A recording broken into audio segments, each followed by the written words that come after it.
آج ہم بات کر رہے ہیں دنیا میں سب سے مشکل کام کے. دیکھیں بہت مشکل کام ہے, بہت ہی کم لوگ کر پاتے ہیں. آپ کوشش کیجیے, میں دعا کروں گا, سب سے کہیں دعا کریں, اپنی بیگم سے کہیں, اپنے شوہر سے کہیں, اپنے والدین سے کہیں, بچوں سے کہیں کہ اللہ آپ کو ہمت دے کام کرنے کی. کیا ہے سب سے مشکل کام؟ پتہ نہیں آپ کر پائیں گے نہیں کر پائیں گے. خیر, سوری بولنا سیکھیں, سوری بولنے کی ہمت پیدا کریں. دیکھیں ہم جانتے نہ جانتے ہوئے بھی لوگوں کو تکلیف دیتے ہیں, چھوٹے خوف لیتے ہیں. بعض دفعہ ان کو جو خوشیاں ہم کو دینی ہم نہیں دیتے, لوگوں کو دکھ ہوتا ہے, تکلیف ہوتا ہے. سوری بولیں بھائی. اچھا, سوری کا مطلب صرف سوری نہیں ہے, اس کے بعد یہ ہے کہ آئندہ وہ کام نہیں کریں گے.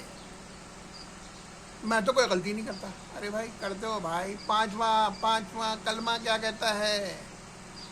آمدن و خطان سرا و علانیت. آمدن و خطان, جو غلطیاں میں جان کے اور نہ جانے میں بہت سی غلطیاں ہوتی ہیں. جاتے ہوئے کسی کو پیر لگ گیا, آپ کسی اور کا سامان اٹھا کے لے کے چلے گئے. آپ بھائی یہ چھوٹی چھوٹی سی چیزیں نا, تو سوری بولنا سیکھیں, سوری بولنا سیکھیں, معافی مانگنا سیکھیں, استغفار پڑھیں.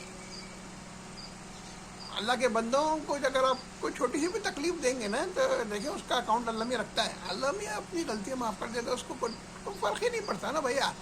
آپ نماز نہیں پڑھیں گے, آپ کی کاؤنٹنگ کا مسئلہ اللہ میں کو کوئی فرق نہیں پڑا. لیکن اگر آپ دلوں کا خیال رکھنا آپ کو ہے.